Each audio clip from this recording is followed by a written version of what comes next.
Bueno, a 45 te doy un toque. Benvenuti tutti a questa penultima conferenza organizzata dalla Scuola Spagnola di Storia e Archeologia e questa rappresentanza nell'ambito della celebrazione del centenario del Palazzo Commissari Stabile degli Ambasciatori Spagnoli. Diamo il benvenuto a Sua Eminenza il Cardinal Re, decano del Collegio Cardenalizio e cui intenso ministerio pastorale ha messo costantemente in luce la sua profonda dedizione umana e pastorale. Lo stesso benvenuto diamo al professor Martín de Santaolalla, amico di questa ambasciata, al direttore, alla vice direttore del FESIC Antonio Pizzo ed Elena García.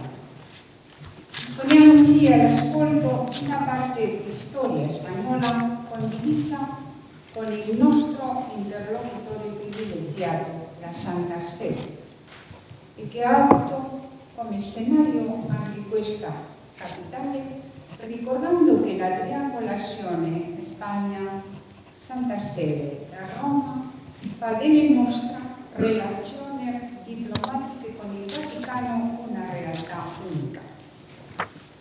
Sabemos bien que una relación diplomática nace históricamente de la voluntad de dos estados o más para abordar juntos problemas que les afectan. Se trata de representar a un país en la protección de ciudadanos y bienes. Se trata de seguir construyendo una historia dentro de la gran historia.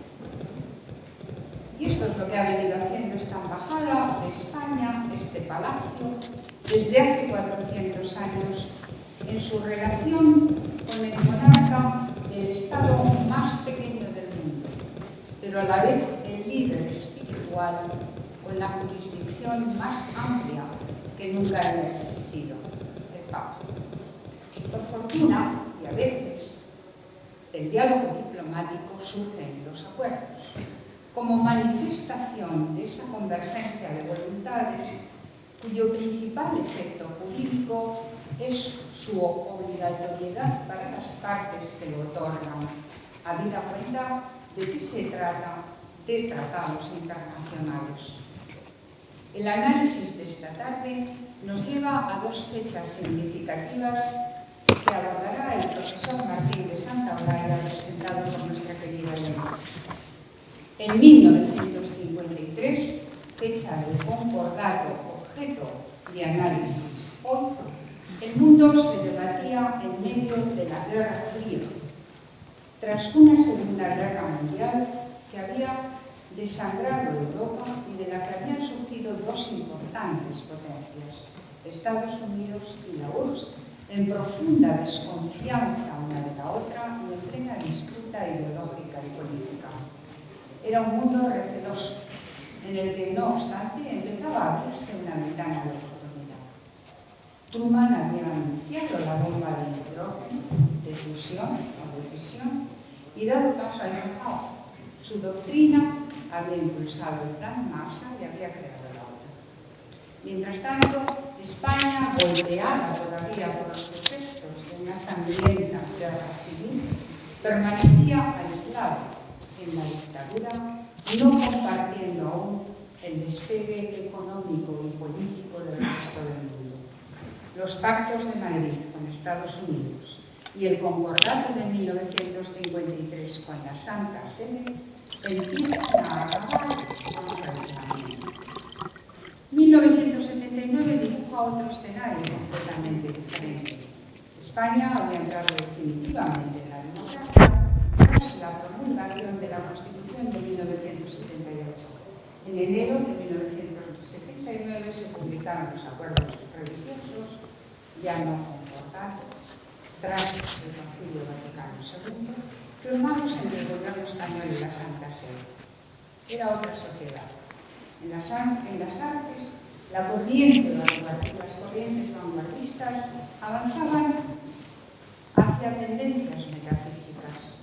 De Grico, por poner un ejemplo cercano, se expresaba como un magnífico antecedente del movimiento surrealista.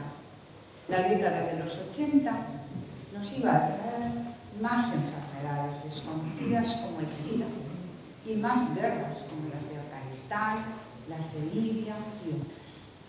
Pero también más novedades y en positivo. La ciencia avanzaba de manera significativa a través de la física cuántica que nos traía Internet. Las tensiones de la Guerra Fría se aplacaban y finalmente caería el muro de Berlín. Y ahora ya estamos en otra historia, así que vamos a oír al orador y a su presentadora en estos dos magníficos momentos de la historia. Muchas gracias. Gracias.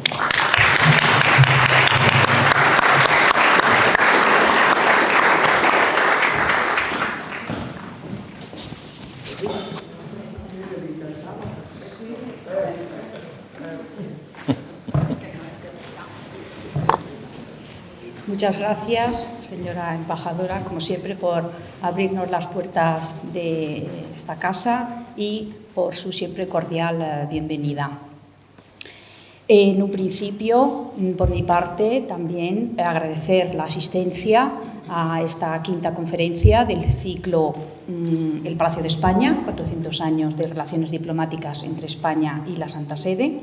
Y dado que la señora embajadora ha hecho un diseño bastante profundo del contexto en el que se va a insertar la conferencia de hoy, a mí, digamos, me queda la tarea de presentar al conferenciante Pablo Martín de Santaolalla Saludes, que actualmente es profesor de Relaciones Internacionales en el Centro Universitario ESER, una de las mejores escuelas de negocios de España.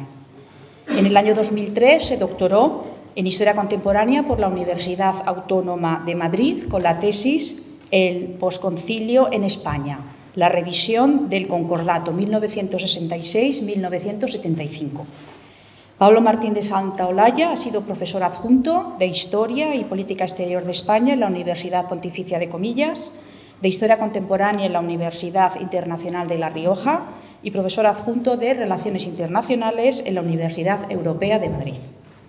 Entre los años 2002 y 2004 fue investigador en el Instituto de Historia de la Pontificia Universidad Católica de Chile y en ese año obtuvo el Premio de Investigadores en Formación otorgado por la Comisión Española de Historia de Relaciones Internacionales por el trabajo Franco y Pío XII, la negociación secreta del Concordato de 1953. Si pasamos al capítulo de las publicaciones, me voy a ceñir únicamente a algunas de sus monografías editadas entre los años 2003 y 2021, pues son, creo, un buen compendio de los intereses de investigación que ha seguido el profesor Martín de Santaolalla. Los títulos de estas monografías son De la victoria al concordato, las relaciones Iglesia-Estado durante el primer franquismo, 1939-1953, La Iglesia que se enfrentó a Franco, Pablo VI, la Conferencia Episcopal y el Concordato de 1953, El Rey, la Iglesia y la Transición, editado en el año 2012, El laberinto italiano, del fenómeno Berlusconi a la crisis actual, 1994-2014.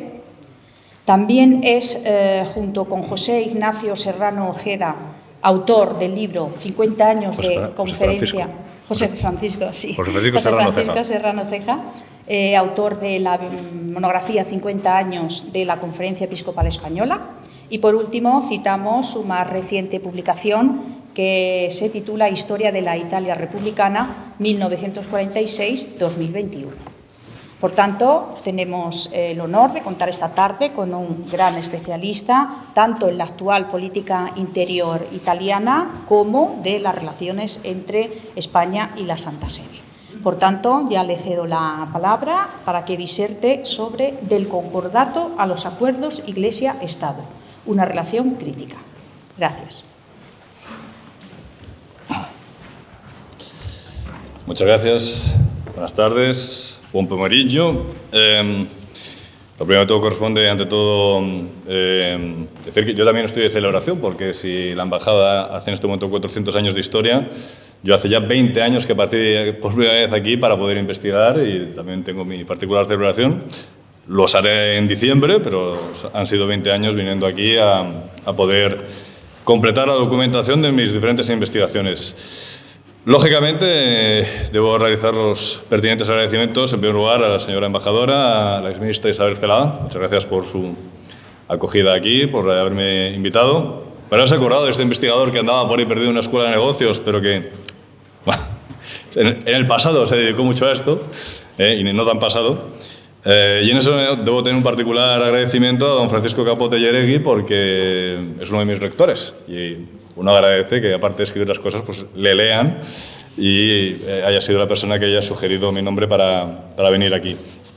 Igualmente tengo que agradecer por parte del Consejo Superior de Investigaciones Científicas a Elena María García Guerra, que acaba de estar aquí conmigo, y a Esther Barrondo, sobre todo su infinita paciencia con las tardanzas mías en contestar a correos y mandar todos los materiales.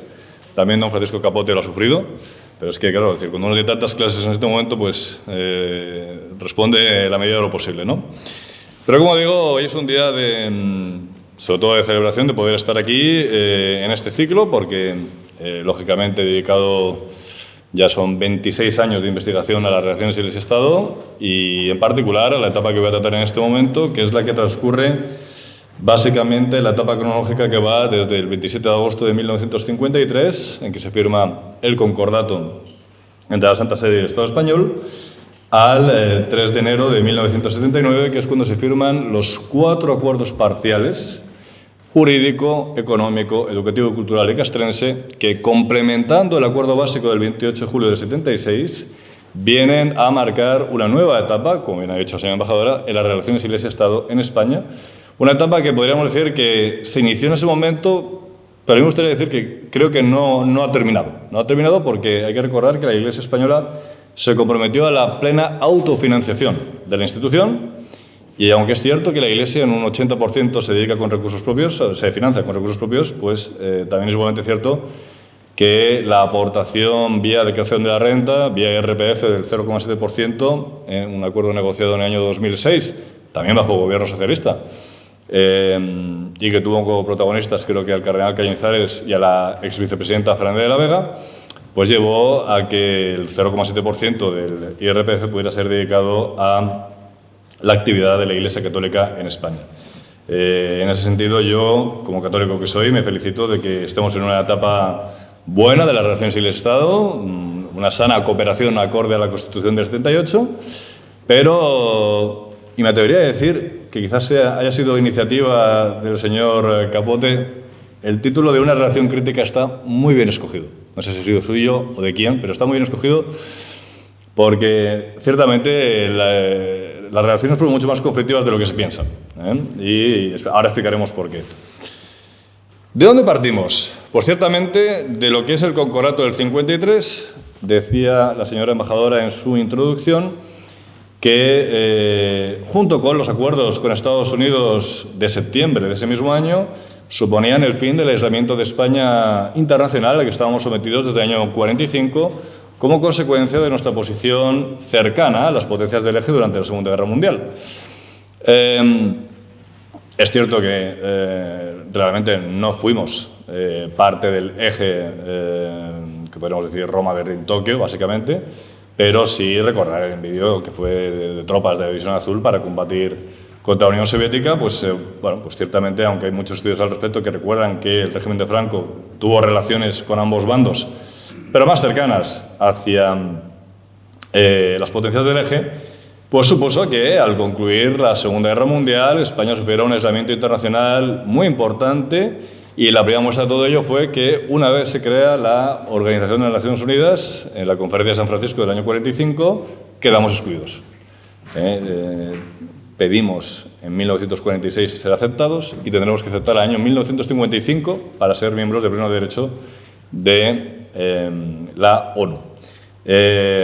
Igualmente sufrimos el cierre de la frontera con Francia y, bueno, pues ahí surge como elemento fundamental, surgirán dos actores clave. Uno es Estados Unidos, que considera a través de la llamada doctrina Truman que España es un país fundamental en la contención del avance del comunismo por la Europa occidental, y que Franco debe convertirse en el centinela de Occidente que desde su atalaya privilegiada del Estrecho de Gibraltar vigilaba que el comunismo no avanzara más allá de la Europa del Este, recordando que entre el año 45 y el 47 en países como Francia, como Holanda o incluso como Italia, los partidos comunistas de sus respectivos países obtuvieron muy buenos resultados electorales. Luego era un peligro real, ¿no? Y de España se sabía que aunque era un país no democrático, era en esencia una dictadura autoritaria, también era un país profundamente anticomunista. Ello explica que Franco quisiera estrechar al máximo sus relaciones con la Santa Sede, que también tenía un componente fuertemente anticomunista. Recordemos, para la doctrina marxista, el hombre es el centro de todo, mientras que para la doctrina católica es Dios el centro de todas las cosas. Entonces, lógicamente, se iniciará una guerra entre marxismo y cristianismo que será objeto de numerosas publicaciones y estará en el centro del debate, incluso del Concilio Vaticano II. Pero, en el caso de las relaciones Iglesia-Estado en España, lo que se abrirá será un proceso negociador enormemente difícil, porque, claro, Franco, más allá de querer establecer unas relaciones cordiales con la Santa Sede, de ayudar a la reconstrucción de un país, que no lo olvidemos, durante la Guerra Civil Española había sufrido la pérdida de 12 obispos, un administrador apostólico, casi 7.000 personas de condición religiosa y, numerosas zonas, catedrales, iglesias, etcétera, devastadas, pues requería de un acuerdo al máximo nivel desde el punto de vista diplomático, como era el concordato, y eso es lo que va a iniciar como negociación después de la Segunda Guerra Mundial. No me quiero detener más de la cuenta porque si no nos extenderíamos en exceso. Recordar que esta etapa tiene dos fases fundamentales. Hay una primera época donde se manda como embajador ante la Santa Sede a don Joaquín Ruiz Jiménez, católico, catolicísimo. Era tan católico que los sectores más franquistas le consideraban un embajador del Vaticano en el Vaticano. Y por ello no resultaba válido. ¿Vale? Y Ruiz Jiménez, que sí, ante todo era católico antes que franquista, le presentará un borrador de proyecto concordatario que a Franco no le va a gustar, menos aún a los franquistas más integrales, y la solución será sustituirle, mandarle como algo que la señora embajadora ha sido, que es ministra de Educación. Ruiz Jiménez será el ministro de Educación entre 1951 y 1956, y en su lugar mandar a Fernando María de Castilla y Maíz, que era un hombre perteneciente a la Asociación Católica Nacional de Propagandistas, que había hecho también su proyecto concordatario como embajador en Lima, pero que no era tan acérrimo católico como Ruiz Jiménez y estaba más cercano a la visión de Franco. Y articulará el llamado Proyecto Catedral, que no es otra cosa que conseguir ese concordato tan anhelado y tan sufrido por Castilla, aquí en Roma. Tendrá que negociarlo durante unos 2 años, del 51 al 53, y finalmente este acuerdo será firmado el 27 de agosto de ese año 53, con lo cual España comienza a salir de ese aislamiento internacional, ayudado igualmente por esos acuerdos con Estados Unidos que se firmaron un mes después, en septiembre. Recordar también en ese tema que fue muy importante la intervención del entonces ministro de Asuntos Exteriores, que era Alberto Martín Artajo, lo fue del 45 al 57. Martín Artajo, en el momento de ser nombrado ministro de Asuntos Exteriores, este señor, que era un ilustre de todo el Consejo de Estado, era el secretario de la Junta Suprema de la Acción Católica Española. Y entonces poseía las cartas credenciales suficientes para, de cara a la diplomacia internacional, vender que España no era un régimen fascista, como algunos decían que era, sino un régimen fundamentalmente católico. A pesar de que cierto era que en un régimen donde las tres familias fundamentales eran el ejército, la falange y la iglesia, pues no se puede decir que fuéramos solamente católicos. Teníamos también otros componentes que sustentaban ese régimen franquista.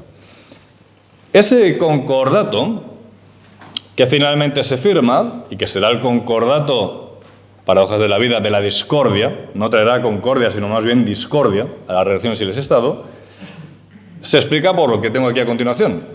Como vemos, primera característica, rígida confesionalidad católica del Estado español, una Iglesia de Estado para un Estado católico.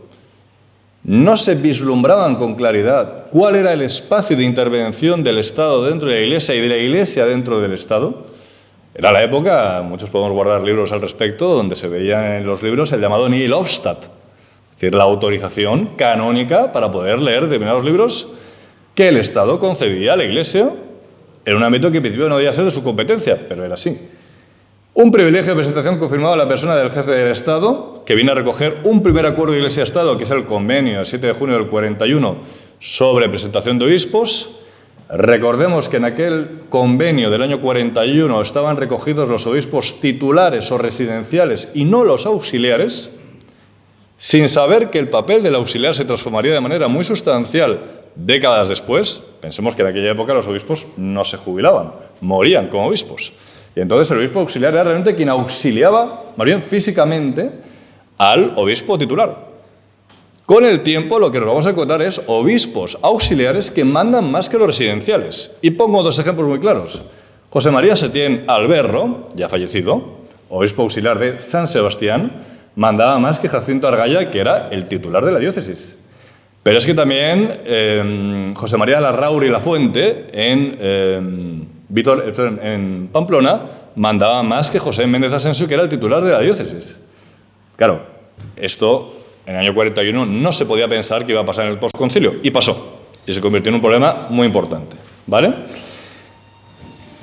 Solo para aclarar la importancia de todo esto, porque lo vamos a recordar luego en el año 76, ¿en qué consistía este convenio? Básicamente en un sistema muy sencillo que se negociaba en Madrid. En Madrid, en el Ministerio de Justicia, se reunía el ministro de Justicia con el nuncio apostólico y negociaban una seisena de nombres candidatos a ocupar las sedes episcopales.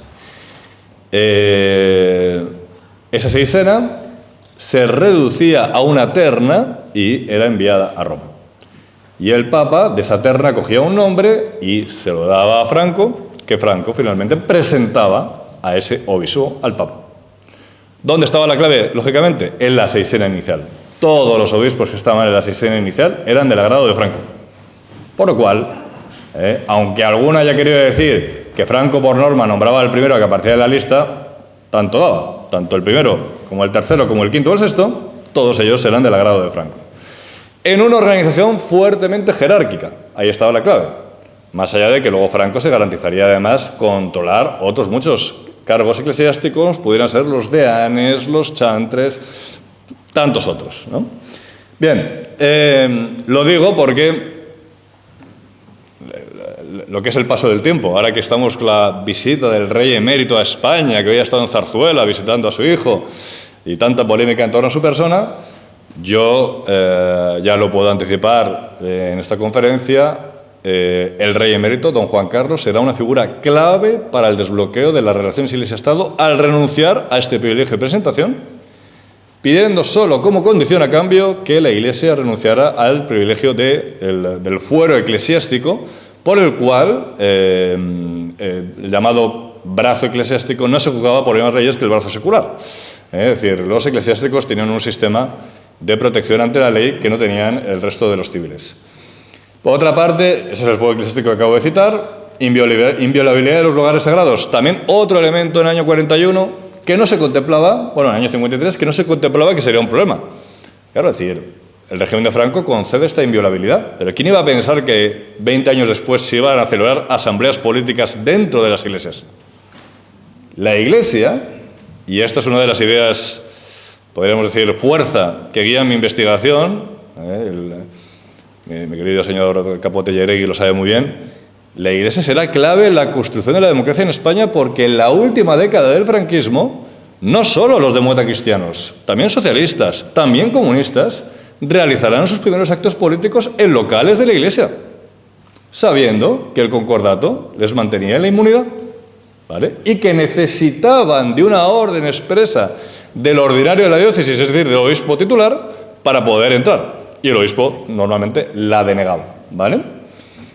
Bueno, y otras cuestiones, como son la intervención del Estado en nombramientos eclesiásticos, las llamadas piezas, un estatus privilegiado para la acción católica española, Recordar que en ese sentido la Acción Católica era la organización de masas que agrupaba a la mayor parte de los católicos y que se creó un grupo de élite que era la Asociación Católica Nacional de Propagandistas, que venía de 1907, fundación del padre Ángel Ayala, jesuita, y que de ahí saldrían muchas de las élites gobernantes en años posteriores. Y muy importante que ese concordato estuviera en armonía con las leyes fundamentales. Recordemos que el Estado español reconocía nada más y nada menos a la Iglesia el carácter de sociedad perfecta, nada más y nada menos. Y finalmente, ese control de las publicaciones de todo tipo por parte de la jerarquía católica, el llamado Nihilostat, o por ejemplo la censura que había en el cine. Quien quiera coger la revista Ecclesia, que era la revista, en principio, de los seglares españoles, pero a la práctica, el portavoz oficioso del episcopado puede ver censuras y censuras de películas de cine de la época porque se consideraban no adecuadas a la doctrina de la Iglesia, ¿no?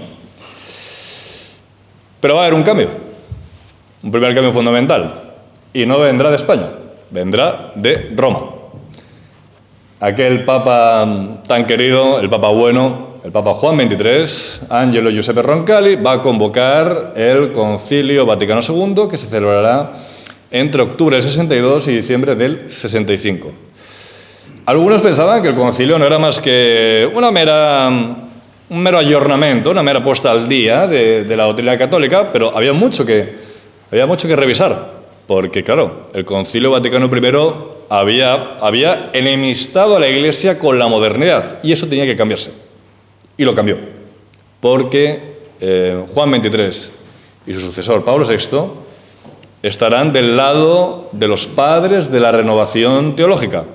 Hablo de Schliebeck, Congar, Chenu, Hanskin y sobre todo ese gigante intelectual que un día llegó a papa, llamado Joseph Ratzinger, y que fue perito en el concilio de la mano del cardenal Frings. Ratzinger está en esta renovación conciliar y tendrá mucho que ver en que la Iglesia se modernice y dialogue con un mundo progresivamente secularizado, ¿vale? Claro, importante darse cuenta de cómo va a haber en una institución tan fuertemente jerárquica una cadena de mando donde más o menos va a haber un nivel de sintonía muy importante con una nota chirriante que un día llegó a secretario de Estado de la Santa Sede, que es Agostino Casaroli, y que en su momento fue el jefe de diplomacia vaticana. Pero aquí vemos los nombres de Pablo VI, por cierto, un papa injustamente olvidado. Le tocó lo más difícil, que fueron los años posteriores, los años del posconcilio. Jean Villot, que era el secretario de Estado en aquel momento, Giovanni Benelli, sustituto de la Secretaría de Estado, que había estado en la Nunciatura de Madrid en los años 50, a quien conocían muy bien los demócratas cristianos españoles, y que, por cierto, recordar que en el cónclave de 1978 era uno de los dos candidatos a ser papa junto con el cardenal Siri.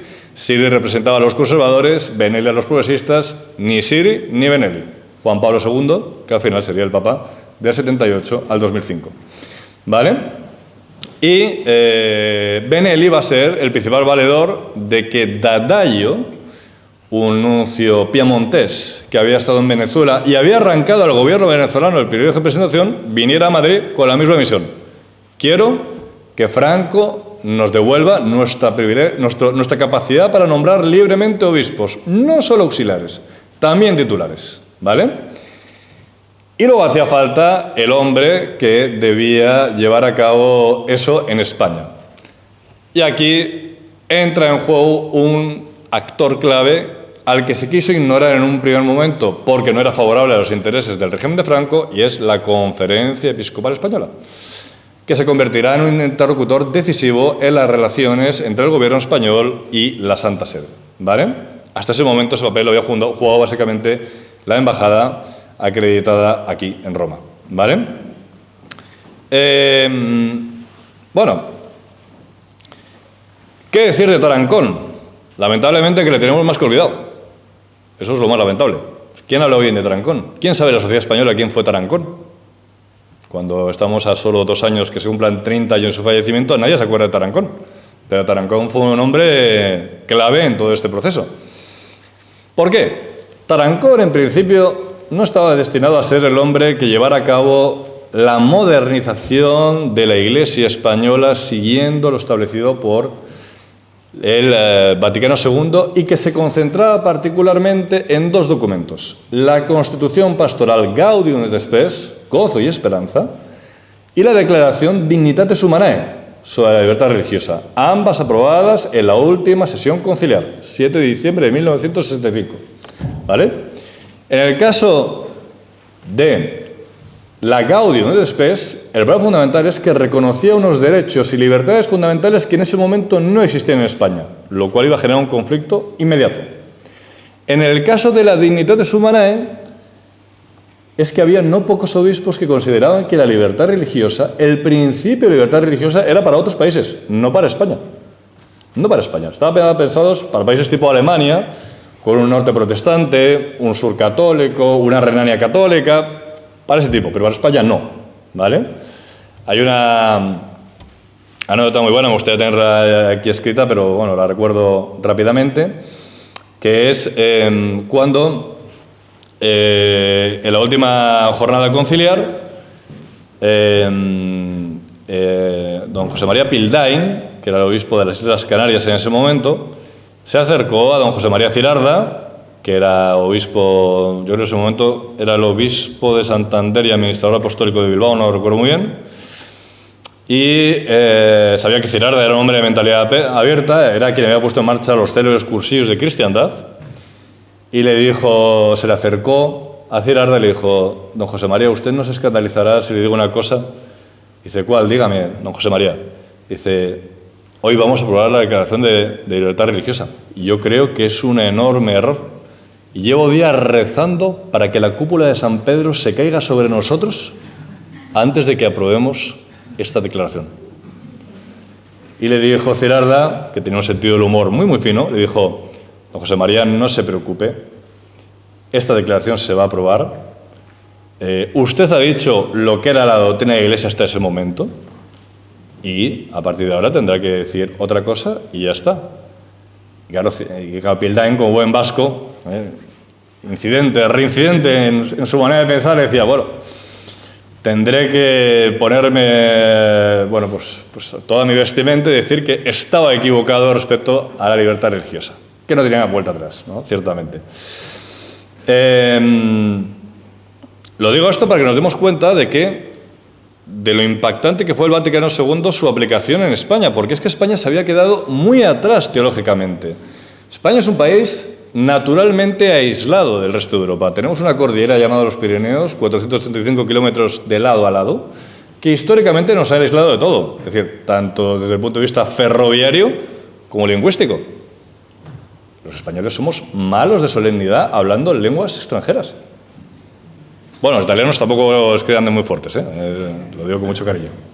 Pero en España, creo, ministra Celada, señora embajadora, que Pedro Sánchez es el primer presidente del gobierno, llevan 7, que es capaz de hablar en inglés. 7 presidentes de la democracia española, hasta uno que ha hablado un idioma extranjero. Madre mía. O sea, realmente hemos estado muy, pero muy aislados, ¿vale? En aquella época, la jerarquía española no viajaba al extranjero, a las principales facultades como eran Tubinga, a formarse en teología. Como mucho venían a la Gregoriana de Roma, donde sí, se estudiaba buena teología, pero no la más puntera, no la más renovada. La teología puntera estaba básicamente en Alemania, en Suiza, en Francia, en los actuales Países Bajos, en Bélgica. Ahí estaba la renovación teológica, ¿vale? Y por eso, como digo, impactará. Y en ese impacto se llevará por delante al favorito del régimen franquista, que no era otro que Casimiro Morcillo, arzobispo de Madrid desde 1964 y segundo presidente de la Conferencia Episcopal Española. Le eligieron en el 69, después de 3 votaciones con Tarancón como rival. A la tercera salió elegido. Morcillo estaba llamado a ser cardenal, príncipe de la Iglesia, como a quien tenemos aquí delante nuestra, otro príncipe de la Iglesia. Pero se negó en la práctica a aplicar el Vaticano II. Pablo VI se dio cuenta de esto y dijo: este señor no me sirve, hay que poner a otro en su lugar. Y entonces fue cuando se percató de que había un hombre que sí estaba dispuesto a aplicar el Vaticano II con todas las consecuencias. Y era alguien que llevaba años relegado al olvido, que respondía al nombre de Vicente Enrique y Tarancón y que llevaba perdido una diócesis catalana llamada Solsona, desde que en el año 50 publicara una pastoral llamada El pan nuestro que danosle hoy, donde criticaba la forma de funcionar el sistema franquista desde el punto de vista de las necesidades de la población. Pues bien, Tarancón va a ver que él sí tiene la posibilidad y se la va a hacer saber a Pablo VI, y entonces, en el año 69, cuando haya un nuevo consistorio para nombrar cardenales, saltará la sorpresa. Los elegidos no son Morcillo en Madrid y otra persona, sino Tarancón, que estaba en Toledo, y Arturo Tavera, que estaba en Pamplona. Y con el tiempo acabaría la curia romana. Y a partir de ahí, Morcillo cae claramente en declive, fallecerá el 30 de mayo de 1971 y quedará el terreno expedito para que Tarancón, junto con Dadallo, trabajen por el objetivo de aplicar el Vaticano II, donde jugaba un papel esencial la separación Iglesia-Estado y, sobre todo, la inserción plena de la sociedad española en un mundo crecientemente secularizado, ¿vale? Y ahí vemos cómo va rápidamente su ascenso. Si en el año 64 aún estaba en un arzobispado, pero del norte de España, en el 69 ya está en Toledo, luego consigue la púrpura cardenalicia, pasa a Madrid-Alcalá y será, lo más importante, el único presidente en la historia de la Conferencia Episcopal Española, que nació en el 66, es decir, que ya tiene sus años, en lograr 3 trienios consecutivos como presidente. Recordemos que según los estatutos que había en el año 81, hacían falta en primera o segunda votación 2/3 de los votos de los obispos. Tarancón los consiguió, justos, pero los consiguió. Años después, en 2005, don Antonio María Rouco Varela, cardenal arzobispo de Madrid, intentó un tercer mandato y le faltó un voto. Luego se desquitó en 2008, logrando 2 trienios más. Es el que más trienios ha estado de presidente, 4 en total, pero los 3 consecutivos solo los ha logrado Tarancón, que asumirá la condición de líder indiscutible e indiscutido de la Iglesia española durante este tiempo, más allá de que tuvo muy buenos colaboradores. A todas estas, para ese momento, ya había comenzado la negociación para, en principio, revisar el concordato. Revisarlo y ponerlo al día en relación al Vaticano II. Pero no se planteaba la separación Iglesia-Estado, ¿vale? ¿De dónde va a salir, dónde va a tener el punto de inicio? El punto de inicio está en la primavera del año 68. ¿Por qué? Porque Pablo VI percibe que Tarancón, que el general Franco no se da por concernido y no piensa renunciar al privilegio de presentación. Así que Pablo VI le escribe a Franco y le dice: por favor, Excelencia, le pido que renuncie al privilegio de presentación como están haciendo otros países. Y Franco, en una carta que la propia jerarquía eclesiástica alabará por astuta y por bien pensada, una carta dilatada en el tiempo nada más y nada menos que entre mes y medio y 2 meses, le dirá a Pablo VI, igualmente se lo dirá a Tarancón: yo estoy conforme en renunciar al privilegio de presentación de obispos, pero sobre la renuncia mutua a los numerosos privilegios que nos hemos concedido ambos poderes. Y esto da inicio al proceso de revisión concordataria, que es precisamente en lo que se centró mi tesis doctoral, ¿vale? Y va a abrir,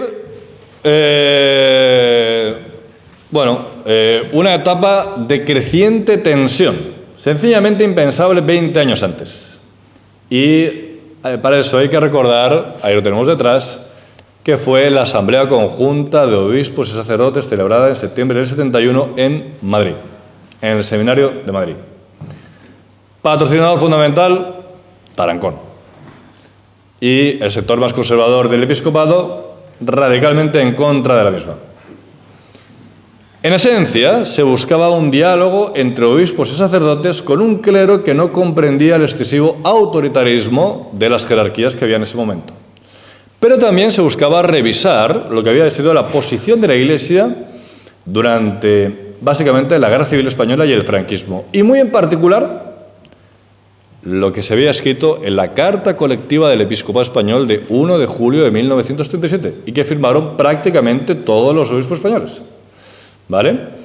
Lo más importante de aquella asamblea conjunta, que intentó ser boicoteada por los más opuestos a ello, es que hay un documento en concreto donde la jerarquía española pide públicamente perdón a la sociedad española por, durante la Guerra Civil Española, no haber sido o no haber actuado como instrumento de reconciliación entre todos los españoles. Y ahí Tarancón marcará la línea a seguir. En la transición vendrá la reconciliación que no hicimos en el 36. También digamos una cosa, en favor de los partidarios de la Carta Conjunta. No es tan fácil buscar la reconciliación cuando en el segundo semestre del año 36, el primero de la Guerra Civil Española, tenemos hasta 13 jerarquías asesinadas. Sin más. Sin más. Es decir, o sea, eso hay que tenerlo también presente. El contexto no era precisamente fácil. ¿Vale?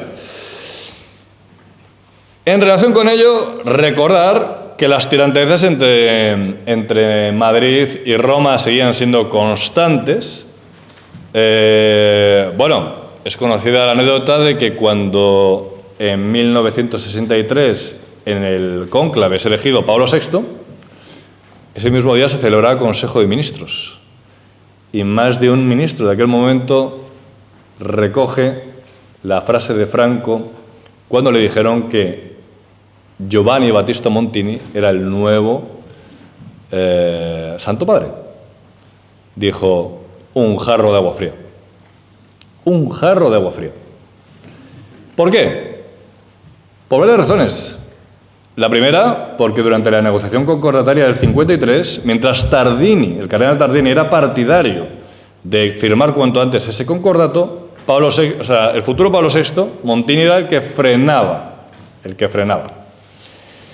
Montini también había tenido enfrentamientos con el régimen franquista a cuentas de la represión que llevaba a cabo cada X tiempo el franquismo, y es celebrada la manifestación en Madrid llena de carteles que decían, para dejar claro que la enemistad no era con Italia, los carteles decían: Sofía Loren sí, Montini no. Diciendo que quede bien claro que no es un problema con Italia, sino con ese papa. Si viene Sofía Loren a España será muy bien recibida. Normal, está en su mejor momento. Pero es que antes de ello, sí, es la época de matrimonio italiana, el año 57, con il bello Marcello Mastroianni, como compañero de reparto. Pero es que, más allá de eso, había algo que no gustaba, a mi parecer, a Franco, y era saber que uno de los hermanos de Giovanni Battista Montini había combatido en las brigadas internacionales del lado de los republicanos, ¿vale? Y consideraba a Montini, en el fondo, un peligroso izquierdista, ¿vale? En todo caso, recordar que Franco, a pesar de ese concordato, nunca estuvo en Roma, nunca, y que el Papa nunca fue a visitar España, siendo Franco el jefe del Estado, el jefe del gobierno, el jefe de las Fuerzas Armadas y el líder del Partido Único. Cuando Franco muere el 20 de noviembre del 75, no se tiene noticia de visitas pontificias. Habrá que esperar al célebre viaje de Juan Pablo II de finales del 82 para ver a un papa pisando suelo español, ¿vale? Montini a lo mejor lo hubiera hecho, pero es que ya era bastante mayor, murió en agosto del 78. Pero vamos, Montini lo que se hizo fue primero recibir a don Juan Carlos como rey de España y luego a Adolfo Suárez como presidente del gobierno, ¿vale? Elena, ¿vamos bien de tiempo? Más o menos, ¿no? Ya he dicho que me advierta seriamente porque me pongo a hablar yo de estos temas y no veo el momento de acabar, pero hay que dejar tiempo para coloquios si es necesario. Por otra parte, y en relación a lo que había sido ese intercambio de cartas entre Franco y Pablo VI, comienzan a trabajar desde diversas instancias para buscar la renovación concordataria. Y podemos situar hasta 3 puntos fundamentales. 3 puntos. En primer lugar, se conforma en Madrid el llamado equipo de la Nunciatura, En ese equipo de nunciatura está Luigi D'Addario, que incorpora a ese equipo a un futuro obispo, Elías Llanes, ya fallecido. Incorpora a un poderosísimo periodista del mundo católico, Antonio García Pablos, presidente de la Editorial Católica. Incorpora a José María Díaz Moreno, catedrático jesuita. E incorpora a Carlos Corral Salvador, que también había trabajado ya en tiempos del nuncio Riveri para la diplomacia vaticana, ¿vale? Ahí hay un núcleo de revisión concordataria. Luego va a haber un segundo núcleo también en Madrid y estará en el Ministerio de Justicia. Lo representará su ministro de Justicia, Alfredo López Martínez, perteneciente al Opus Dei y quien elabora su propio borrador de revisión concordataria. Pero lo más importante, y esto el señor Francisco Capote lo sabe muy bien porque se escribió un magnífico libro al respecto, que es el de Fernando de Mer, Antonio Garrigues, un hombre en mitad de la tempestad, 1964-1972, publicado en la editorial Aranzadi en el año 2007, un libro buenísimo. En Roma va a llegar en el año 64 un nuevo embajador, Antonio Garrigues Díaz Cañabate, hermano del ilustre catedrático de Derecho, que era un importante empresario, un hombre perteneciente al mundo católico, pero eso sí, había tenido la particularidad de casarse con una mujer protestante, una norteamericana. Es decir, recordemos que los hijos del señor de don Antonio Garrigues Díaz Cañabate son Garrigues Walker, porque se casó con Helen Ann Walker, una norteamericana con la que tuvo nada más y nada menos que 11 hijos en 13 años. Estuvieron casados del 31 al 44 en que falleció, 11 hijos tuvo, y el más destacado es quien hoy encabeza el despacho de abogados Garrigues, Antonio Garrigues Walker. También fue muy importante Joaquín Garrigues en la transición, pero falleció en el año 80, o sea que se quedó como representante fundamental de la familia don Antonio, que en este momento tiene ya 87 años de edad. ¿Y qué sucede con Garrigues? Garrigues es un hombre de éxito, un hombre muy dotado para las relaciones sociales, muy inteligente, pero es que además acaba de ser embajador en Washington. Él es quien recibe a don Juan Carlos y a doña Sofía, recién casados, en su visita a Washington. Y en el 63 consigue la renovación de los acuerdos entre Estados Unidos y el gobierno español de 1953, los llamados agreements, ¿vale? Y dice, bueno, éxito diplomático con Estados Unidos, vamos ahora por el éxito diplomático con la Santa Sede. Y entonces va a elaborar lo que con el tiempo se conocería como Anteproyecto Casaroli Garrigues o Proyecto ad Referendum. Y lo va a hacer de una manera extraordinariamente hábil, que casi le sale bien, pero algo pasó. Aún no sabemos qué pasó. ¿Por qué viene una persona llamada Antonio Pelayo que seguramente sabe qué es lo que pasó? Mi querido Antonio Pelayo, pero seguramente sus labios estarán sellados al respecto. Al explicarle por qué Antonio Pelayo estaba en el asunto. Bien, lo que va a suceder es que Garrigues va a hablar con Casaroli, que dirige la diplomacia vaticana, y que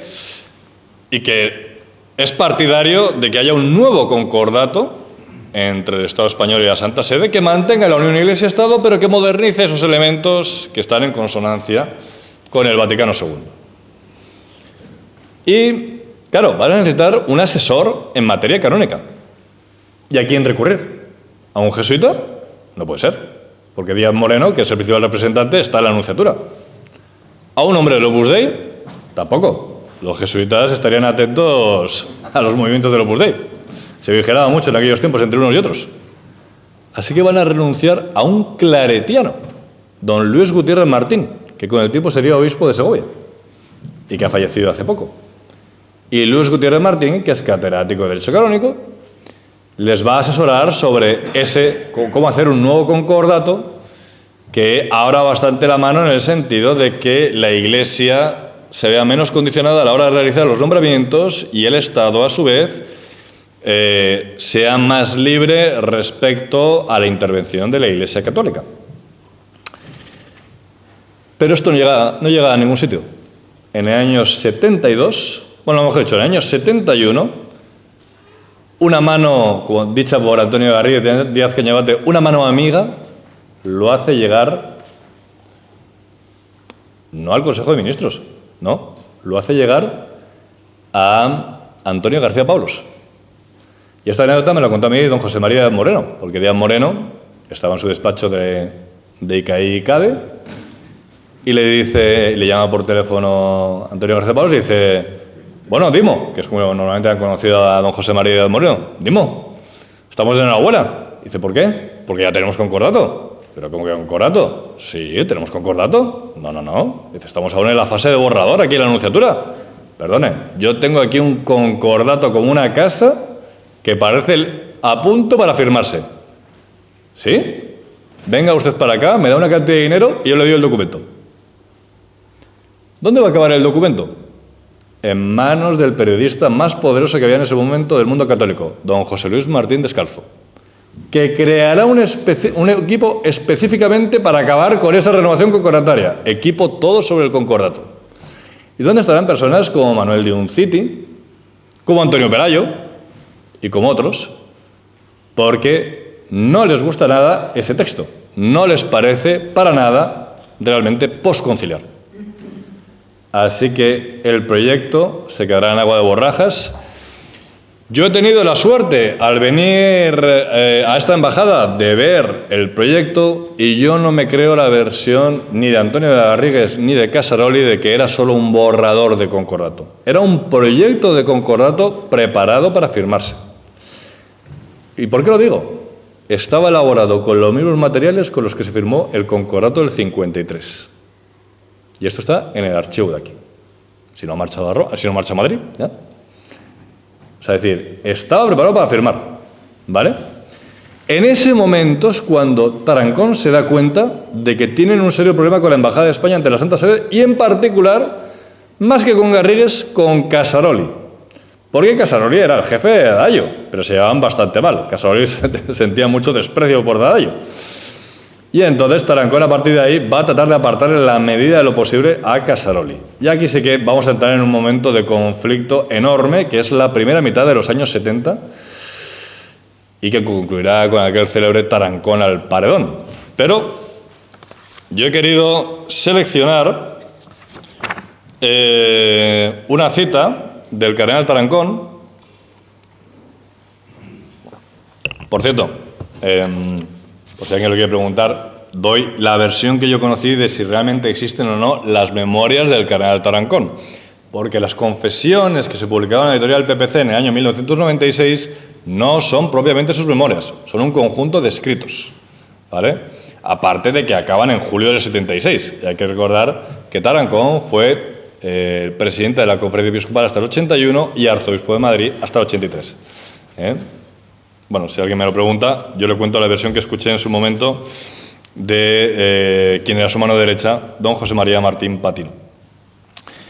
Fíjense en el momento de tensión que había en el momento de ser asesinado don Luis Carrero Blanco, 20 de diciembre de 1973,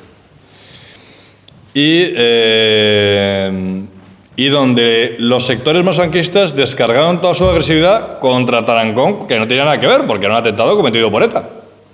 Nada tenía que ver Tarancón con este asunto, ¿vale?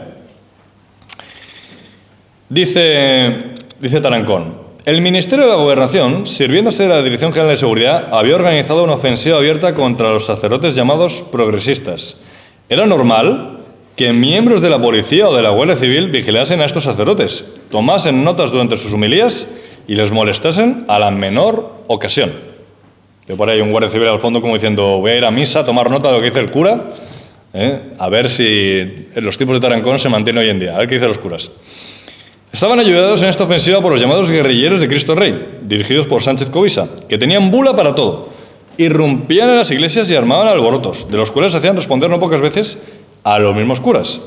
Multas exorbitantes, sin proporción a las que se imponían a otros estamentos sociales, que provocaban el encarcelamiento subsidiario porque no se pagaban, con el sarcasmo algunas veces de imponer las multas por deterioro del ministerio sacerdotal, y que erosionaban públicamente el prestigio de los sacerdotes.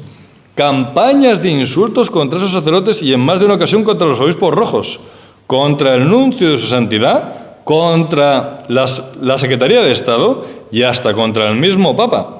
Eran frecuentes en los medios gubernamentales de información, en revistas de ultraderecha y hasta en alguna revista eclesiástica, Iglesia Mundo, sin que el ministerio tomase ninguna medida. Daba la impresión de que estaban alentadas por los mismos ministerios. Agresiones a sacerdotes y ofensas públicas contra obispos. Llamó mucho la atención nacional e internacionalmente la manifestación custodiada por las fuerzas de orden público, en la que se presentaron pancartas intolerables que decían: Tarancón al paredón, obispos rojos a la horca. Por cierto, España era un estado confesionalmente católico. Menos mal. Menos mal. Eran toleradas y al parecer fomentadas por los mismos que tenían el deber de evitarlas. Por cierto, aquí como pequeña anécdota para no cargarnos más de la cuenta con tanto acuerdo Iglesia-Estado, está el célebre asunto del ministro que se le negó a dar la paz al cardenal Tarancón. Julio Rodríguez Martínez, por cierto también ministro de Educación y Ciencia, autor del célebre calendario juliano. Eso lo hizo aprobar en su momento. ¿Vale? Catedrático, fíjense, de cristalografía de la Universidad Autónoma de Madrid. Bueno, pues parece ser, según cuenta Tarancón, que cuando muere Carrero Blanco, cuando es asesinado Carrero Blanco, bueno, pues esto se celebra, se celebran las exequias y en ese momento el presidente interino es Torcuato Fernández Miranda, que era el vicepresidente del gobierno, y entonces la intención de Tarancón era darle la paz solo al presidente interino y al, creo que era el presidente de las Cortes. Pero entre medias había un ministro, y a partir de ahí se vio la obligación de dar la paz a todos los ministros. Si uno ve los vídeos, la imagen que se ve de Julio Rodríguez es más bien como de estar mirando hacia el infinito, como diciendo, esto no puede ser. Pero la realidad es que no dio la paz. Y fue visto como un desaire tremendo. Negarse a dar la paz al presidente de la Conferencia Episcopal Española y cardenal arzobispo de Madrid, nada más y nada menos. ¿Vale? Pero bueno, como digo, eran momentos de enorme tensión entre ambas partes. También, por cierto, comentaré como anécdota que me contó don José María Díaz Moreno. Díaz Moreno era el rector de ICAE y CADE cuando aquel brutal atentado contra don Luis Carrero Blanco, que como saben fue fruto de una excavación realizada por etarras durante meses, muy cerca de la sede de los jesuitas de la calle Maldonado en Madrid, y la explosión fue de tal potencia que subió los 5 o 6 pisos que tiene el edificio de los jesuitas de Serrano Maldonado y acabó empotrándose contra el claustro interno del edificio. Me contó Díaz Moreno que estaba en su despacho y le llamó un jesuita de Maldonado y le dijo: no te vas a creer lo que tenemos en nuestro claustro. Dijo: ¿el qué? Dice: el coche del presidente del gobierno. ¿Y eso? Dice: no me digas cómo ha entrado aquí, pero está colgando de la cornisa. Luego ya se han elaborado numerosas teorías, estas teorías conspirativas típicas de que llamativo que la embajada de Estados Unidos estuviera tan cerca y que poco tiempo había estado Nixon por allí y cómo es que nadie se había dado cuenta de lo que había pasado y tal. Solo recordaré que en aquella época, que llevábamos 34 años, no sé si de paz o lo que, pero vamos, que no había hostilidades bélicas, algo tremendamente imprudente desde el punto de vista de la seguridad de los presidentes del gobierno, jefes de Estado, etcétera. Don Luis Carrero Blanco tenía la costumbre de ir a misa todos los días a la misma iglesia a la misma hora. Así que era más fácil de lo que se pensaba. Más fácil, ¿vale? Bueno, en todo caso, volviendo a lo de antes, como digo, es un clima de máxima tensión y después de ese anteproyecto que sale Garrigues y de los borradores diferentes, vamos a iniciar una etapa que debo decir que fue la mayor aportación de mi tesis doctoral, que es el célebre proyecto de concordato actualizado de Pedro Cortina Mauri. ¿Vale? Aquí le voy a lanzar un dardo a un historiador muy conocido llamado Paul Preston, un historiador que no visita un archivo ni pasado mañana, pero que vende libros como quien tose uno. Este señor va contando que Pedro Cortina Mauri se convirtió en ministro de Asuntos Exteriores con el primer gobierno de Arias Navarro porque, como era el embajador en París, le había ofrecido a Arias Navarro ocultar los fallos graves de la seguridad nacional de su ministerio a cambio de que le hiciera ministro de Asuntos Exteriores. Otras personas de relevancia y que no eran amigos de Cortina Mauri quieren recordar que Cortina Mauri era el número 1 en el escalafón diplomático. ¿Vale? Lo de Preston vende mucho, pero tiene poco de rigor. ¿Vale? Como digo, la realidad es que se abrirá una nueva etapa que paradójicamente para Tarancón va a ser positiva, porque el gobierno que se nombra en enero del 74 y que pone de manifiesto la debilidad de Franco y la fuerza del entorno del Pardo sobre el entonces jefe del Estado, es que realmente, es decir, Franco ya empezaba a mandar muy poco, y que el entorno y en particular su mujer consiguieron imponerle el nombre de Carlos Arias Navarro, porque claro, es llamativo que quien ha cometido los gravísimos errores de seguridad del señor presidente del gobierno, siendo ministro de la Gobernación, ahora ministro del Interior, que era Carlos Arias Navarro, pasa a ser el nuevo presidente del gobierno. Pero lo fue, ¿vale? En cambio, Tarancón ve con buenos ojos este gobierno. ¿Por qué? Porque sabe que es mucho menos, por así decir, confesional. Son más de derechas, pero muy poco clericales, ¿vale? Fíjense, Arias Navarro, le pido disculpas al cardenal Rey aquí presente, no le gusta escuchar lo que va a escuchar, pero lo tengo que contar, porque la historia hay que contarla toda. A mí tampoco me gusta escuchar esto, porque como soy católico no me gusta escucharlo, pero lo tengo que contar. Arias Navarro, Areilza, José María Areilza, que fue nombrado ministro de Asuntos Exteriores con Arias Navarro, el presidente del gobierno, recuerda las últimas instrucciones de Arias Navarro cuando tuvo que ir a negociar con Roma. Y le dice a Arias Navarro, sin pensarse dos veces, no te oculto mi visceral repugnancia a todo ello, a tratar con el Vaticano, a llegar a entenderme con esos señores, a realizar un acuerdo de mutuas concesiones. Bastante calvario ha sido para los católicos soportar a Pablo VI. La actitud de la Iglesia española, de sus jerarquías, de la conferencia episcopal, bueno, él dice de la comisión episcopal, porque se equivoca, parece conferencia episcopal, que a su vez se subdivide en comisiones episcopales. Con escasas excepciones, ha sido de vergonzosa subversión y de airada rebeldía frente al Estado de Franco desde hace muchos años. Yo he tenido que sufrir graves arremetidas. Tarancón ha dicho más de una vez que no habrá concordato nuevo sin conformidad a la comisión episcopal. Otra vez con la comisión, conferencia episcopal. ¿Por qué no hubo actitudes parecidas de hostilidad por parte de la Iglesia en países como Francia, Alemania, Estados Unidos, Italia? Y es precisamente aquí donde hay un Estado confesional casi teocrático, en donde ese clima y esos ataques se producen. En el pueblo español caería muy mal un acuerdo con esa Iglesia de Roma a la que se odia.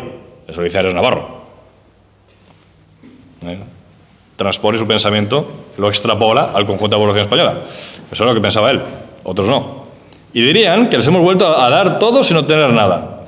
Después del acuerdo, le digo yo, volverán a las andadas para quedarse con la educación, oponerse a la supremacía del Código Civil y sacar todas las ventajas materiales y morales. ¿Por qué la Iglesia en España nos impone las novedades más estrambóticas del Concilio y en Roma, a pocos metros del Vaticano, las misas se siguen celebrando en latín y de espaldas al pueblo, como todo el mundo sabe? ¿Vale? Bueno, la realidad es que Pedro Cortina negocia un proyecto de concordato actualizado donde sí se está en sintonía con el Vaticano II. Habrá hasta 4 cumbres: junio del 74, julio del 74, diciembre del 74, marzo del 75.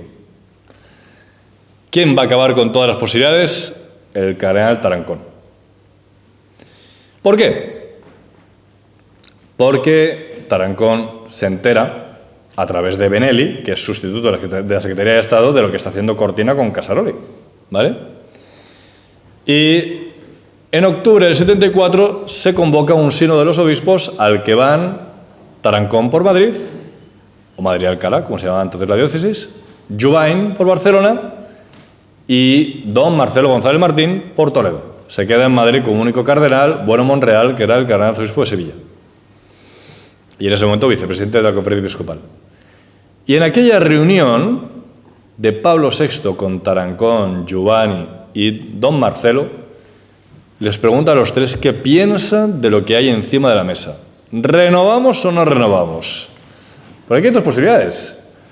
Si no renovamos y el régimen de Franco sigue más allá de su persona, ¿y cuánto se decía en aquellos tiempos? ¿Y después de Franco qué?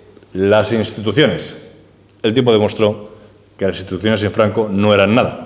Era un régimen personalista que sucumbió rápidamente a la muerte de su fundador, ¿vale? Es más, como es bien conocido, no pocos franquistas de la última fase del franquismo son los que protagonizan la transición democrática española, comenzando por don Adolfo Suárez, que había sido director general de Radio y Televisión Española y gobernador civil, aparte de último ministro secretario general del movimiento. O sea que fueron los que hicieron la transición, ¿no? Bueno, le pregunta su parecer a los tres cardenales y Tarancón le dice que de ninguna manera, Giovanni le dice que de ninguna manera, y Bueno Monreal le dice en cambio, perdón, y don Marcelo le dice que no, que él es partidario de renovar. Y en una carta que es quizás, yo le considero siempre la carta más estelar de todas las que yo he visto aquí, y digo estelar porque es que está escrita a mano. El entonces embajador ante la Santa Sede, que era Gabriel Fernández de Valderrama, le cuenta al entonces ministro de Asuntos Exteriores, Pedro Cortina: te escribo esta carta a mano porque no me atrevo a dictársela a mi secretario, debido a lo sensible del contenido que hay en la carta. Ha venido a verme don Marcelo y a contarme que entre Tarancón y Giovanni han convencido a Pablo VI de que no debe haber renovación concordataria, que las conversaciones deben mantenerse abiertas, pero nada de renovación. Ahí acaba esa posibilidad. Y tras la reunión de marzo del 75, que ya no va Cortina en persona, sino su director general de Política Exterior, don José Luis de los Arcos, ya ese tema se cierra porque encima además se pone en marcha todo el tema del Sáhara, que pasa a ocupar un primer plano en política internacional, ¿vale? Finalmente Franco muere el 20 de noviembre del 75 y se inicia una nueva etapa. Elena, ¿cómo vamos de tiempo? Vamos a imprimir un ritmo rápido. Bueno, iniciamos una etapa mucho más corta cronológicamente. Otra cosa es que me extienda más de la cuenta, pero es mucho más corta cronológicamente. Y una vez fallecido el general Franco, bueno, ya queda claro cómo está de dividido el gobierno español y la Iglesia española sobre este tema. Tan sencillo que mientras Tarancón, cardenal arzobispo de Madrid, presidente de la Conferencia Episcopal, hace una misa del Espíritu Santo en la iglesia de San Jerónimo del Real en Madrid para dar la bienvenida al nuevo jefe del Estado, en cambio, la despedida de Franco, por petición expresa de los franquistas, la hace don Marcelo González Martín en el Valle de los Caídos, que es donde Franco será enterrado hasta que hace unos años ya, 2 o 3 años, salió de allí. Por cierto, sigue pendiente la salida de José Antonio Primo de Rivera. Señora embajadora, usted que tiene línea directa con el presidente del gobierno, como demócrata que soy, hijo de democracia que soy, no sé qué hacemos con un mausoleo dedicado en plena democracia a 2 personas que no eran de talante propiamente democrático, ¿vale? Y más en un lugar, recordemos, donde están enterradas 33.500 personas de ambos bandos. ¿Qué hace un mausoleo dedicado a un dictador y al principal pensador fascista ahí? Vamos a sacar al dictador, pero no al pensador fascista. Ahí sigue José Antonio tan tranquilamente, sufriendo las goteras de allí, pero poco más, ¿vale? Bueno, el momento clave, Tarancón lo va a tener claro, y Elena, pongo la quinta, que se me entienda. Tarancón lo va a tener claro y va a decir que solo veo al rey de España en este momento, porque para los franquistas es el hijo de don Juan, el hombre que intentó mover la silla a Franco. Hagámosle el vacío. Y para la oposición democrática, don Juan Carlos es la criatura de Franco, el hijo varón que Franco no pudo tener y al que formó militarmente las 3 armas. y que lleva en España desde 1948, nada más y nada menos. Así que está sin apoyos. Dice Tarancón: don Juan Carlos, venga aquí conmigo, que con la fuerza que tiene la Iglesia en España en este momento, el primer apoyo lo va a recibir usted de nosotros. De nosotros. Lógicamente, ya podemos pensar la contraprestación que estaba pensando, que era otra cosa que es recuperar el privilegio de presentación de obispos. Y aquí nos toca citar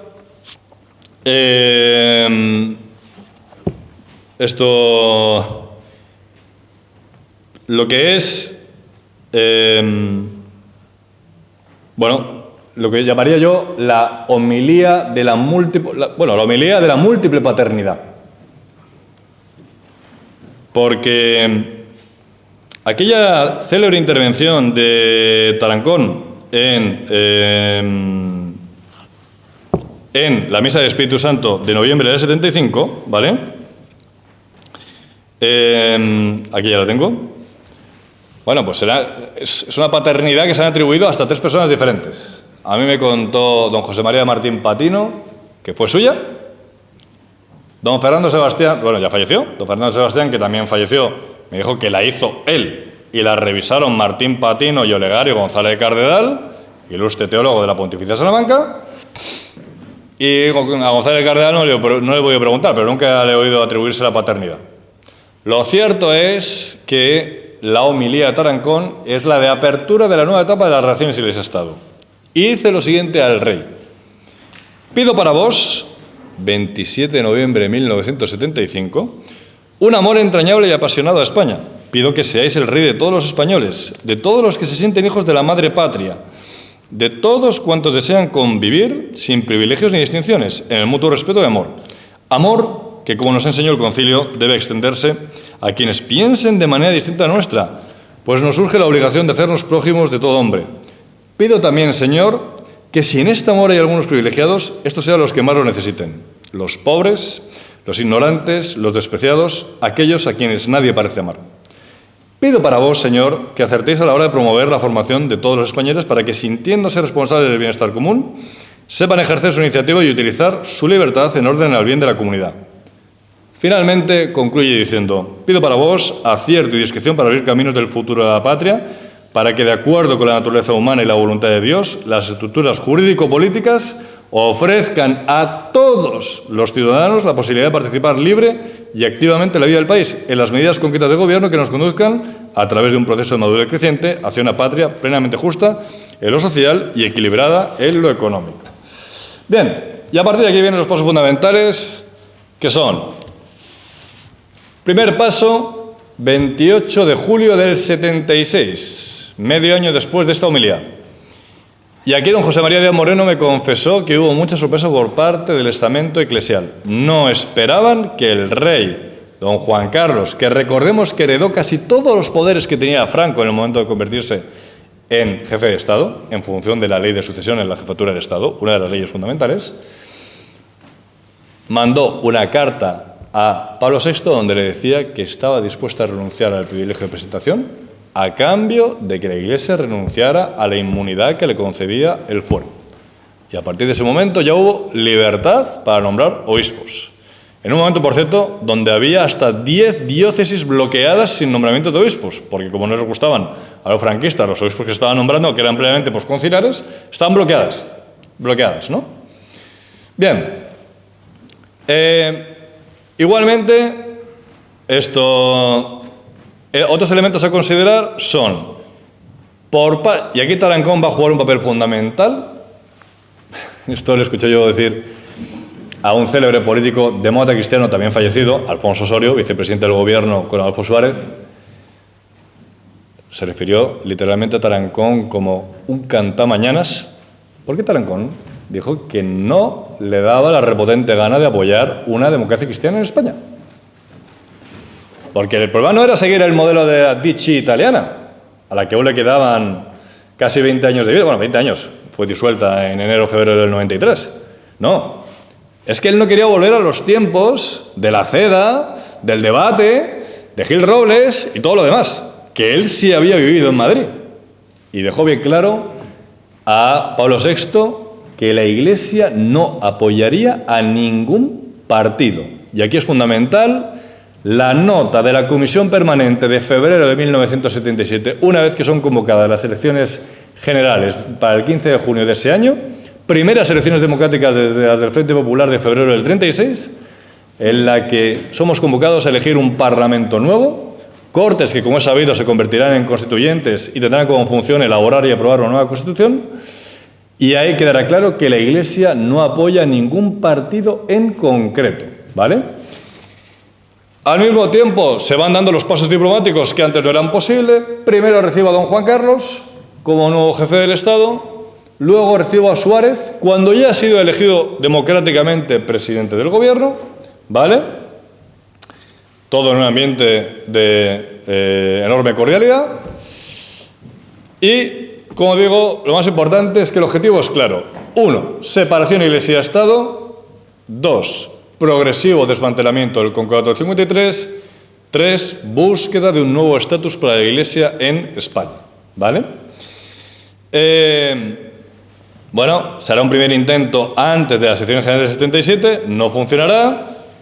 Se seguirá negociando. Como vemos ahí, problemas fundamentales, reconocimiento de asociaciones religiosas, la asignatura de religión católica, qué importancia le damos.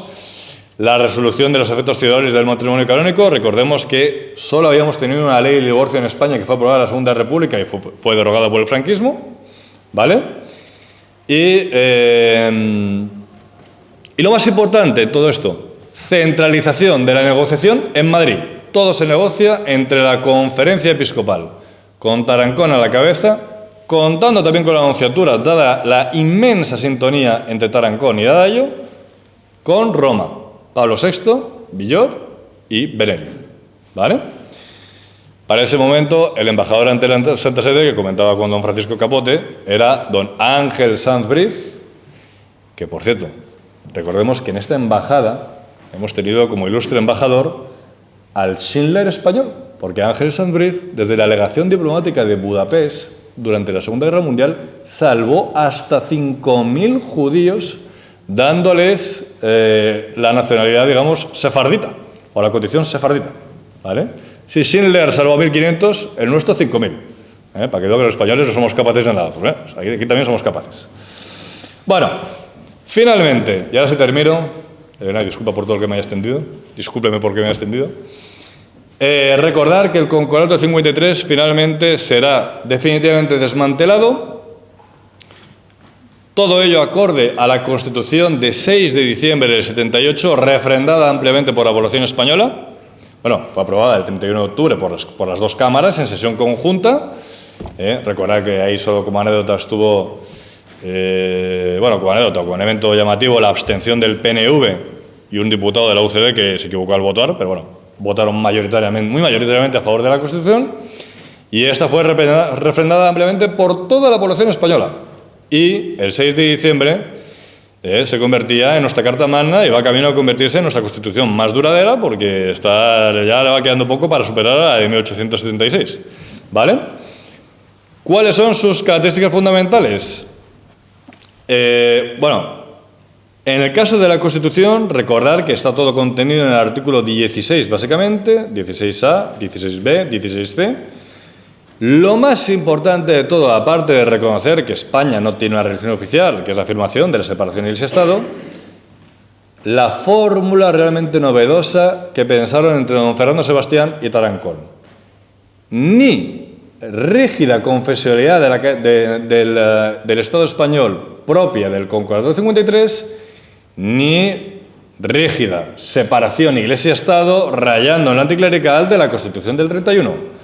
Busquemos una fórmula intermedia que llamaremos aconfesionalidad o no confesionalidad, consistente en la cooperación, y lo dice expresamente la Constitución, con la Iglesia Católica y con las demás confesiones religiosas. Eso sí, Tarancón se hizo una foto en el Congreso rodeado de los principales dignatarios de otras confesiones, como aparentando igualdad, pero no. Es decir, realmente lo que se buscaba era que se reconociera el hecho de que España sociológicamente era un país fundamentalmente católico, ¿vale? Pero que tenía que acomodarse a los tiempos marcados por el Vaticano II y por un mundo progresivamente secularizado, ¿vale? Como vemos, el concordato será complementado por 4 acuerdos. El tema de los acuerdos no es solo el hecho en sí de un acuerdo diferenciado. Es que lo que se descubrió con el concordato es que si había algo que cambiar, es que había que tocar el concordato entero. Ahora se buscó algo que fuera mucho más práctico. Y lo pudimos ver, como hemos recordado antes, cuando José Luis Rodríguez Zapatero era el presidente del gobierno. Cuando se decide, es decir, tocar la financiación de la Iglesia, solo hay que modificar el acuerdo parcial de carácter económico. No se toca el jurídico, no se toca el educativo y cultural, no se toca el castrense y menos aún el acuerdo básico sobre presentación de obispos. ¿Vale? No se toca. ¿Vale? Finalmente, y para concluir, y disculpe porque me haya extendido, que saque cada uno por parte de la Santa Sede, que obtiene reconocimiento público del nuevo jefe del Estado, tanto por parte de la Iglesia como de la Santa Sede, reconocimiento del primer presidente del Gobierno elegido democráticamente. Por parte de la Iglesia española va a estar desde el principio apoyando la construcción de la democracia en España, también la Constitución española, ¿vale? Y crear un nuevo marco, ¿vale? Y aquí viene mi reflexión final, con la que ya concluyo, discúlpeme por todo lo que me haya extendido, pero que iba comentando antes con Elena María García Guerra. Por favor, rompamos ciertos mitos que no tienen consistencia. Y es el hecho de pensar que la izquierda en España, por naturaleza, es anticlerical. Cuando el 28 de octubre de 1982 se celebran elecciones generales y Felipe González gana con un aplastante 48,8% de los votos, 202 escaños en el Congreso de Diputados, en aquel momento está claro que muchos católicos votaron a Felipe González, que por cierto revalidó mayoría absoluta tanto en 86 como en 89, aunque en 89 fue la primera renuncia de los diputados de Ribatasuna, ¿vale? Y, por otra parte, recordemos igualmente que fueron los socialistas los que pusieron en marcha en 85 los conciertos educativos y que por mucho que tengamos que oír y oír que los socialistas quieren acabar con la escuela concertada, los socialistas han sido los que más han potenciado la escuela concertada. E igualmente, por favor, y esto es una anécdota, así que puedo decir tipo personal, de don José María Moreno, acabemos de una vez con ese principio, o sea, enterramos en esta etapa la llamada cuestión religiosa. En España no se persigue a nadie por su condición de católico.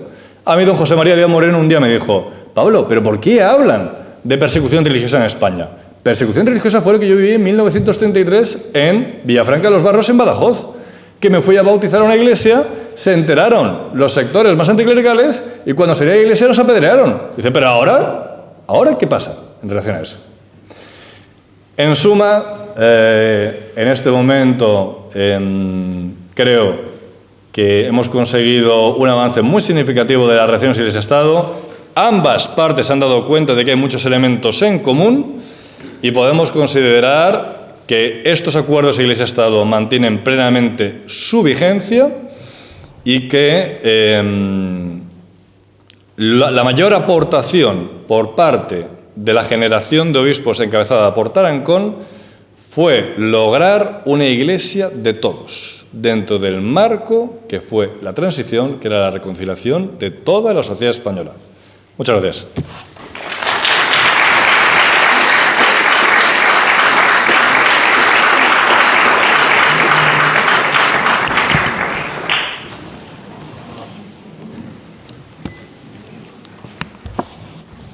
Muchas gracias al profesor Pablo Martín de Santaolalla y vamos a abrir ahora unos escasos minutos, 5 o 10 minutos, por si alguna de las personas que habéis asistido a esta documentada conferencia quiere plantear alguna aclaración o quiere, en fin, expresar alguna reflexión.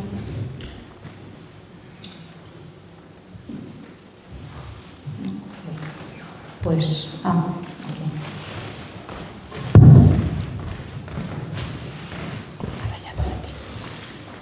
Gracias. Mi nombre es Lía Servino y soy la presidenta de la Unión Mundial de Organizaciones Femeninas Católicas y en mi lugar, en la época del concilio, una gran española, Pilar Velosillo, fue nombrada por el Papa Pablo VI dentro del primer grupo de mujeres auditoras del Concilio. La relación entre Pilar y Pablo VI era muy buena, evidentemente, y esta gran mujer, habiendo hecho tantas cosas por las mujeres, la justicia y la Iglesia, se dice, tuvo una reunión muy importante con Pablo VI, justamente por el nombramiento de obispos. Nunca ella escribió lo que habló con él, pero se dice también que a partir de allí fue el cambiamiento que usted nombró a propósito de cómo Pablo VI reacciona frente a lo que estaba sucediendo en España. Yo quería saber si usted ha tenido alguna posibilidad de estudiar sobre esta mujer, porque nosotros tenemos abierta la causa de canonización de Pilar Velosillo. Muchas gracias. Sí, muy interesante la figura de Pilar Vellosillo.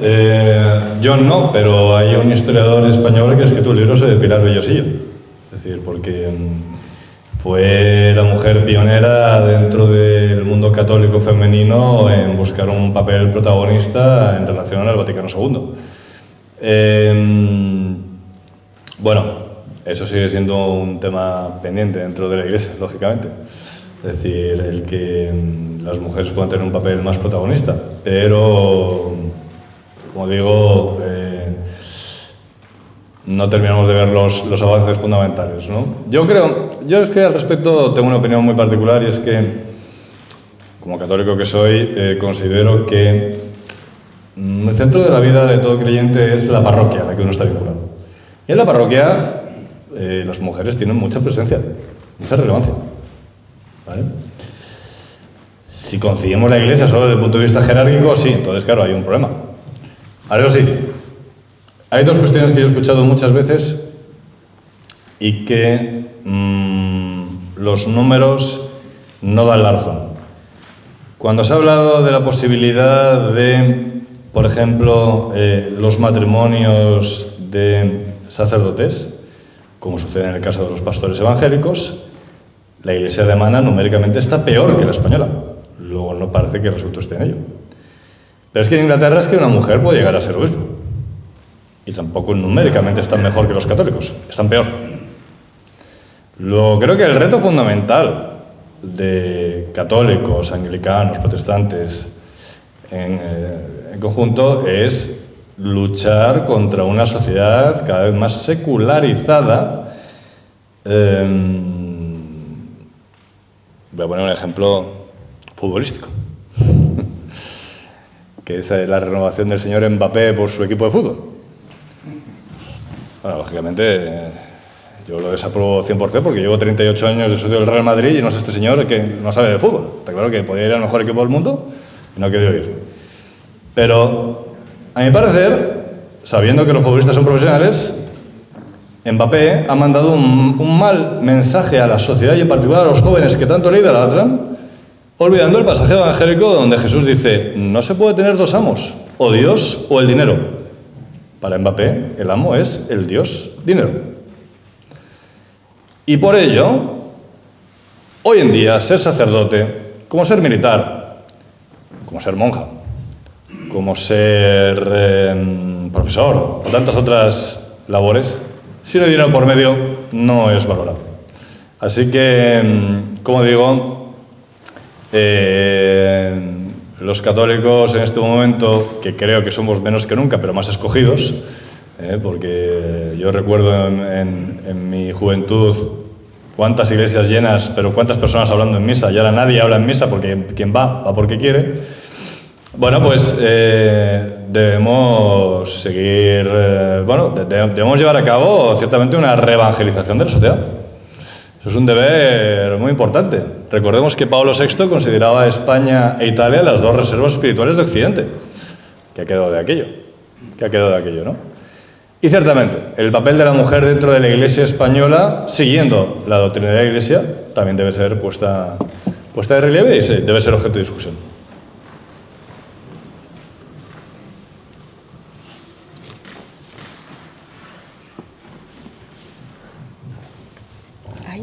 Sí. Gracias. Yo tengo una pregunta.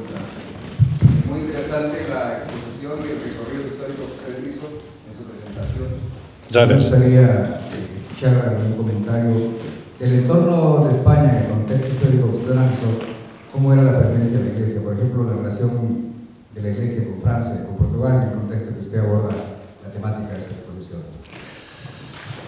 Pues ciertamente era una relación menor de lo que debía ser precisamente en la etapa que yo abordo, porque, como digo, ese aislamiento que vivía España también afectaba a la Iglesia. Entonces realmente la conexión era fuerte con la Iglesia italiana y con las iglesias latinoamericanas, pero el resto de europeas no. Es decir, o sea, es que fueron luego generaciones posteriores, ya nacidos en los años 30, 40, las que decidieron ir a estudiar a universidades donde se llevaba a cabo la renovación teológica. Pero en los años 40, 50, 60 estábamos muy aislados de prácticamente todo. Ahí está la célebre película de Bienvenido Mr. Marshall, ¿no? Cómo esperamos al general, a Marshall con su plan bajo el brazo para llevarnos a cabo hacia la modernización económica, y Marshall que nunca aparece. Pero claro, Marshall lo había hecho muy claro: el régimen tiene que ser capitalista en lo económico y democrático en lo político, y no éramos una democracia. Y eso se notó en muchas cosas. Así que, como digo, ese debate tan tremendo que se vivió en las sociedades occidentales en torno a la irrupción del marxismo y que marcó mucho las décadas de los 60 y 70, en España, en cambio, quedamos completamente fuera de ello.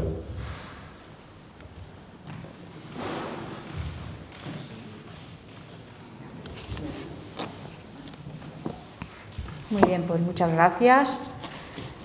Y les convocamos para la última conferencia del ciclo, que tendrá lugar el 7 de junio y que tratará las relaciones de la época de los Reyes Católicos, y será impartida la conferencia por el profesor Álvaro Fernández de Córdoba Miralles.